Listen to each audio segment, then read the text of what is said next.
makhluk hidup dalam ekosistem. A. Rantai makanan dan jaring-jaring makanan. Lingkungan mempengaruhi perkembangan kehidupan makhluk hidup, baik langsung maupun tidak langsung. Lingkungan dibedakan menjadi dua komponen, yaitu komponen biotik dan abiotik. Komponen biotik adalah komponen yang terdiri atas makhluk hidup, seperti manusia, hewan, tumbuhan, dan jasad renik. Adapun komponen abiotik adalah komponen yang terdiri atas benda-benda tidak hidup, di antaranya air, tanah, udara, dan cahaya. Tiap makhluk hidup membutuhkan makanan. Tumbuhan dapat membuat makanannya sendiri. Sementara itu, hewan dan manusia membutuhkan makhluk hidup lain sebagai makanannya. Misalnya, kambing memakan tumbuh-tumbuhan, harimau memakan daging atau hewan lainnya. Hubungan antara komponen abiotik dan biotik tidak dapat dipisahkan. Komponen biotik tidak mampu hidup tanpa abiotik. Begitu juga sebaliknya. Selain terdapat ketergantungan antara komponen abiotik dengan biotik, juga terdapat hubungan ketergantungan di antara komponen biotik itu sendiri. Hubungan ini dapat berbentuk rantai makanan dan jaring-jaring makanan. 1. Rantai makanan. Rantai makanan adalah perjalanan makan dan dimakan dengan urutan tertentu antar makhluk hidup. Pada rantai makanan terdapat istilah produsen, konsumen, dan pengurai, dekomposer. A. Produsen. Produsen merupakan organisme yang bersifat autotrof, yaitu organisme yang mampu untuk menyusun makanan sendiri. Produsen adalah semua tumbuhan hijau. Tumbuhan hijau menyusun makanan melalui proses fotosintesis. B. Konsumen. Konsumen merupakan organisme heterotrof, yaitu organisme yang tidak mampu untuk menyusun makanan sendiri. Konsumen sering juga disebut sebagai pemakai. Berdasarkan jenis makanannya, konsumen dibedakan menjadi 3, yaitu herbivora, karnivora, dan omnivora. 1. Herbivora, yaitu hewan pemakan tumbuhan atau pemakai langsung energi yang berasal dari produsen. Herbivora juga disebut dengan konsumen tingkat 1. 2. Karnivora, yaitu hewan pemakan konsumen tingkat 1, herbivora. Karnivora disebut konsumen tingkat 2. 3. Omnivora, yaitu hewan pemakan herbivora dan karnivora. Sehingga omnivora disebut sebagai pemakan segala dan disebut juga sebagai konsumen tingkat 3. C. Dekomposer atau pengurai. Dekomposer merupakan komponen biotik yang berfungsi menguraikan bahan-bahan organik yang berasal dari organisme yang telah mati. Organisme yang termasuk dekomposer adalah bakteri dan jamur. 2. Jaring-jaring makanan. 1. Produsen tidak hanya dimakan satu jenis hewan herbivora. Herbivora juga tidak hanya dimakan satu jenis hewan karnivora. Jadi, dalam suatu jaring-jaring makanan, suatu makhluk hidup dapat dimakan oleh lebih dari satu makhluk hidup. Hubungan makan-memakan beberapa rantai makanan dinamakan jaring-jaring makanan. Berikut contoh rantai makanan. A. Padi tikus elang pengurai. B. Padi tikus musang elang pengurai. C. Padi ayam musang elang pengurai. D. Padi ayam elang pengurai. B. Transfer energi antar makhluk hidup. Komponen biotik dalam suatu ekosistem melakukan interaksi dengan komponen abiotik, sehingga terbentuk keseimbangan alam.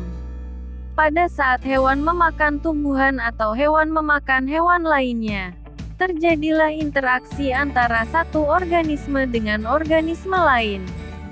Tumbuhan menyerap air dan sinar matahari merupakan contoh interaksi antara komponen biotik dengan komponen abiotik dalam ekosistem. 1. Piramida makanan. Piramida makanan adalah penggambaran jumlah massa zat dan energi mulai dari produsen sampai konsumen tertinggi dalam suatu ekosistem dengan bentuk piramida. Bentuk piramida makanan makin ke atas makin kecil karena energi yang dipindahkan sebagian berubah menjadi panas. 2. Aliran energi dalam ekosistem. Aliran energi dalam ekosistem dimulai dari matahari.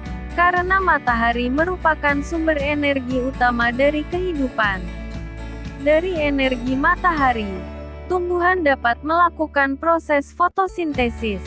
Melalui fotosintesis produsen atau tumbuhan hijau dapat menangkap energi matahari dan mengubahnya menjadi molekul organik dalam bentuk makanan. C. Ekosistem yang harmonis. Tiap makhluk hidup mempunyai tempat tinggal sendiri. Ada yang hidup di lingkungan air atau daratan. Tumbuhan, hewan, manusia dan lingkungan tidak dapat terpisahkan satu sama lain. Mereka memiliki hubungan saling ketergantungan. Hubungan saling ketergantungan antara makhluk hidup dengan lingkungannya disebut ekosistem. 1.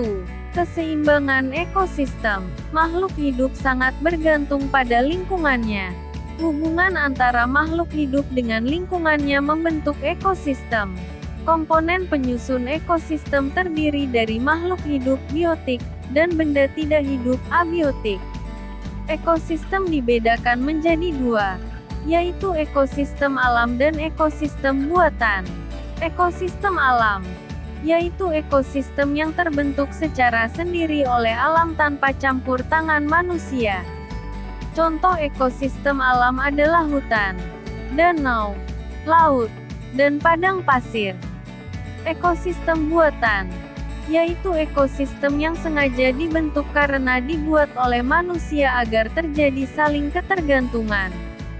Contoh ekosistem buatan adalah sawah, waduk, dan kolam. 2. Penyebab ketidakseimbangan ekosistem. Ekosistem dapat mengalami gangguan. Gangguan pada ekosistem menyebabkan perubahan lingkungan. Gangguan ekosistem dapat disebabkan oleh peristiwa alam, seperti gempa dan gunung meletus. Gangguan ekosistem juga dapat disebabkan aktivitas manusia, seperti perusakan terumbu karang, penebangan kayu secara liar, perburuan liar, pencemaran limbah pabrik, dan penggunaan bahan kimia yang berlebihan. A. Penebangan kayu secara liar. Pertambahan jumlah penduduk ternyata mempengaruhi kestabilan ekosistem. Pengaruh tersebut diantaranya banyak lahan hutan yang dijadikan pohon-pohon tempat tinggal. Akibatnya, banyak ditebangi untuk lahan perumahan. Jika hal tersebut tidak segera dikendalikan, dapat merusak ekosistem. Tanah menjadi kritis dan tandus. Debit air terganggu, sehingga berakibat kekeringan. B. Perusakan terumbu karang. Terumbu karang adalah sekelompok hewan yang bersimbiosis dengan sejenis alga. Hewan karang menghasilkan zat kapur, sehingga setelah bertahun-tahun akan berbentuk karang-karang yang permukaannya kasar dan keras. Terumbu karang bermanfaat untuk melindungi berbagai jenis ikan laut, seperti kepiting, udang, dan kerang.